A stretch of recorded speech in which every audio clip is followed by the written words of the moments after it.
was picked up first, right, by Alter Ego.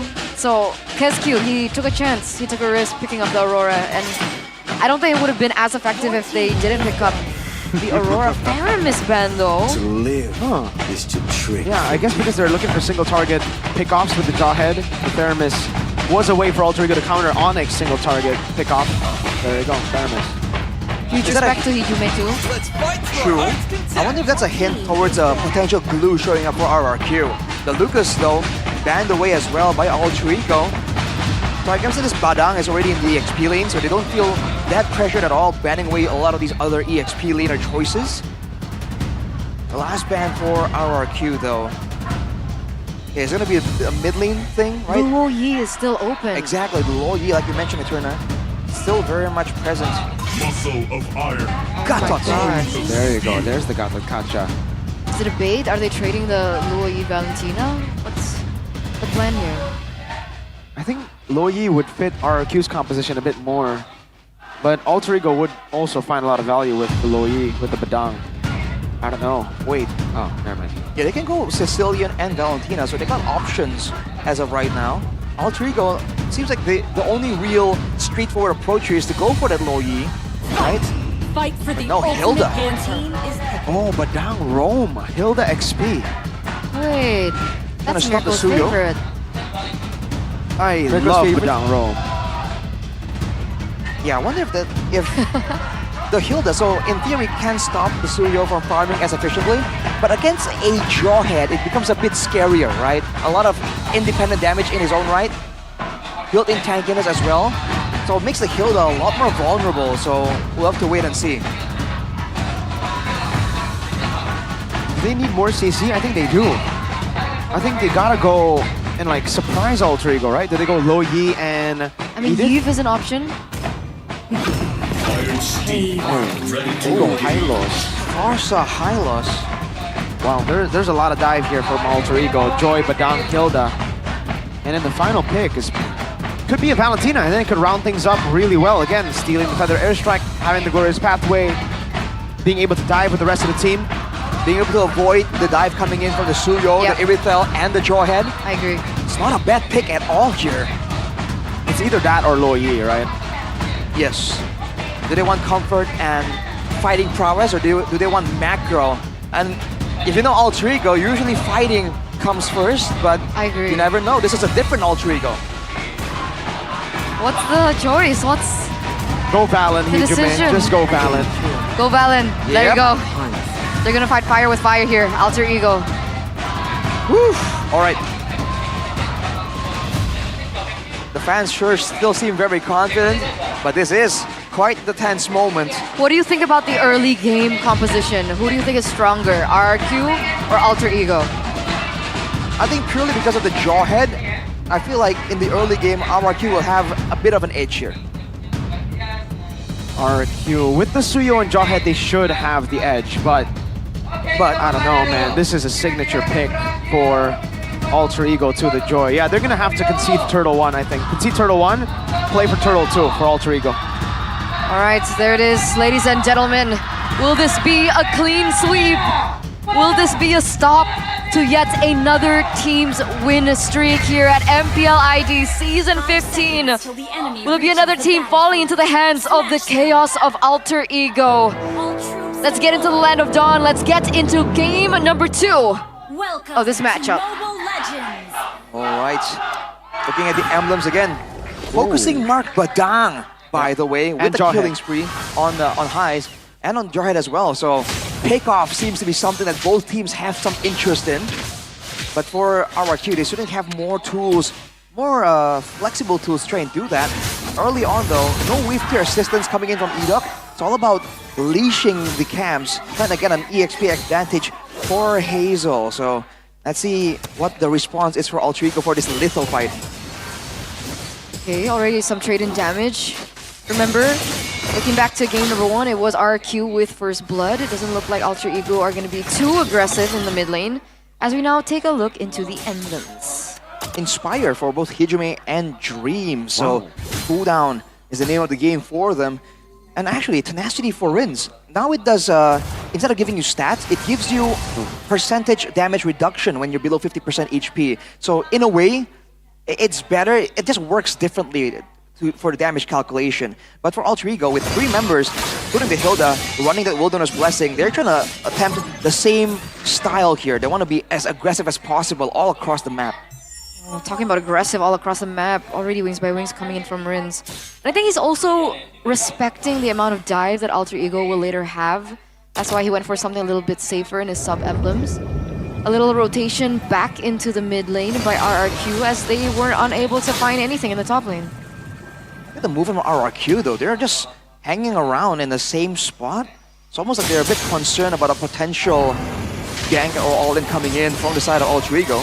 Double stun. Whoa, a lot of poke onto Hijime. That was technically just an all-in. Rins and Dyren. Free Turtle. Turtle 1 going to Rrq. Yeah, Rin won't be on the hand zone. No chance for him to get in there. Go for the steal like he did in game number 1. Now with that advantage, Rrq, I thought they were going to go in for more, but they're trying to get out. Alter Ego are the ones trying to find something in exchange. Yeah, they couldn't find it though. Edok still lurking into the bush. So it's going as predicted, right? You said that the Turtle 1 would have to be conceded by Alter Ego, and that's exactly what they do. There's some trade-in damage into the gold lane. Toy is actually going to be able to get that gold crab, so that's a little bit of an advantage that Toy has now over Highs. I wonder what the plan is for Toy here in this game. Dreams just reached level 4, and Toy will be able to actually participate. Ejector Surge. Oh, everything. Well played. Very well coordinated. Rrq get their first kill in the game, and it's Dreams. That's a pickoff that we were waiting for, right?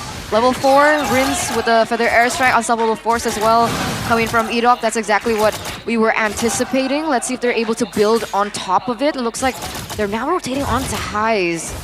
With no resources yet, I don't think they can actually pull the trigger. Dreams is also back into the vicinity, knows exactly what's up.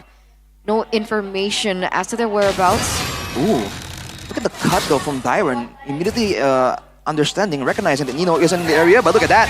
There's crack coming down. They want to get Edok, and they do. Blade Surge coming down as well. Dreams deleted by the Soul Sever. Heavy crossbow almost taking Rin down. Hijime running away, flickers out of Rin's possible stun.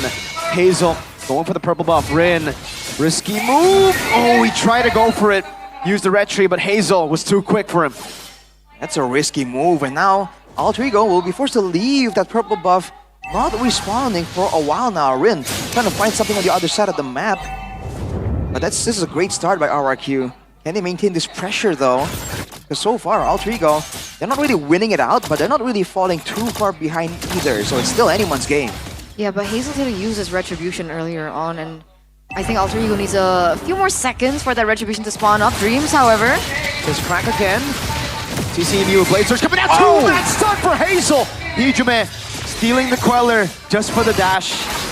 But Rrq got what they wanted.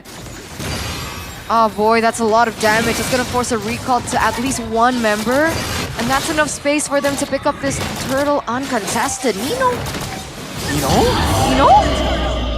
Gonna hold that position. Oh, Ring gonna be caught. And the unstoppable force. Hazel gets his 3rd kill of the game. Nino is still waiting in that bush. Toy hasn't spotted them out. Eyes and Dreams hovering over. Nino walking up now, going over to Edok. Ejector flicker. Nino brought back Toy, getting the kill. Dreams falling next. Rins gets the kill, and now he wants more. Hijime stun. Feather Airstrike stolen, but for nothing. It's Rrq with a turret down below. That's the Edok special. The kill pressure, the pickoff potential, the Jawhead, the Francos. If he's given space enough to look for these opportunities, this is exactly the kind of impact we are going to be expecting for the next few moments in the game, and Alter Ego are suffering from it. That's a 4K gold lead now for the Kings of Kings. Oh, not too sure about this battle. I don't think you want to be taking it 2 levels down on Hazel. Queller charge lands as well. Rin poked to half. Edok's still in the area, man. I think Rin has to be a bit careful here. He seems to be going for it. Unstoppable force, the ejector, and Hazel's just waiting for the 7 Rin! Great dashes. Interesting. Nino. Hijime coming in for the airstrike as well, almost catching Edok. Red tree from Hazel as he blinks out. Wow, man. I mean, it seemed like there was a guaranteed kill in there, but now Nino Another airstrike, Nino melted. Dyron just stuns him for Toy. What is that damage, by the way? What? That is the EXP lane. I mean, Nino is one level down. He has a Fury Hammer, by the way, so he has some more damage, but he is so squishy right now. Not even one, what do you call it? Like one part of the item, of a defensive item completed for him. That Fury Hammer set him back tankiness-wise, and he hasn't really been able to use that extra damage to do anything. What's his item now? Leather jerkin. And then The mantle. the mantle. Oh. Yeah, things are not working out for Nino at all. What's his KDA? 0-0. He's been shut down twice. Looks like Heis is gonna suffer as well from it. He has a Sky Piercer now, so even in a situation where they're 6,000 gold behind, Heis still opts for that Sky Piercer early. Wow. Perfect timing again. Rin getting out of the Unstoppable Force ejector combo one more time. Interesting. You wonder if like Rrq are not really coordinating the exact moment of attempt perfectly there. But Rin is just, he has escaped death twice basically at this point. Looking at the goal though, 6,000 at 7 minutes, definitely more in line with what Rrq wants to do. Hijime. Gonna go for an angle there. Feather airstrike will zone Rin. That's 2 shots, 3 shots, and almost the Soul Sever for Hazel to assassinate Rin, but he gets out just in time. Blade Surge. Over to Nino, able to escape. Wow. Damage from Toy starts to really hurt now. Heis get some compensation down below. Not much, but at least it's something. Definitely something. Looking again at the items here. Berserker's Fury has claws completed for Toy. And looking at the gold advantage there, even for the Roamer, almost 1,000. So Rrq winning across the board. Rin will be able to secure his orange still, so that's good news for him. Look at Nino though, wait for the flag again. Over to Toy now, Unstoppable Force again. Nino isolated, knocked up, taken down. Toy gets the kill. Dreams walking back. Hijime has the glorious pathway. Dreams gonna be cut off from the rest of the team, but Rrq decide against going for Dreams. 0-3-0 now, Nino. With how far behind he is, it's a wonder why he's still looking for these opportunities. I mean, are they so used to being either equal on the board or ahead in these particular situations that they think they can turn things around like that? He has less gold than Edok right now, Nino. Ooh. So he has the Dreadnought armor and the mantle and the Fury Hammer. Yeah. And he's just still going for these flanks. I'm not sure what the idea is. Lord to Hazel. Edok. No, not gonna go for it. Alright, so now with the Lord Rrq, they have so many things they can do, but they want to make sure they don't really leave too many bushes unchecked because they know Rrq are looking for a chance. Hazel gets away. Rin's gonna continue the chase. Electrifying Beast together with Hijime. Hazel shut down. Alter Ego with that ambush.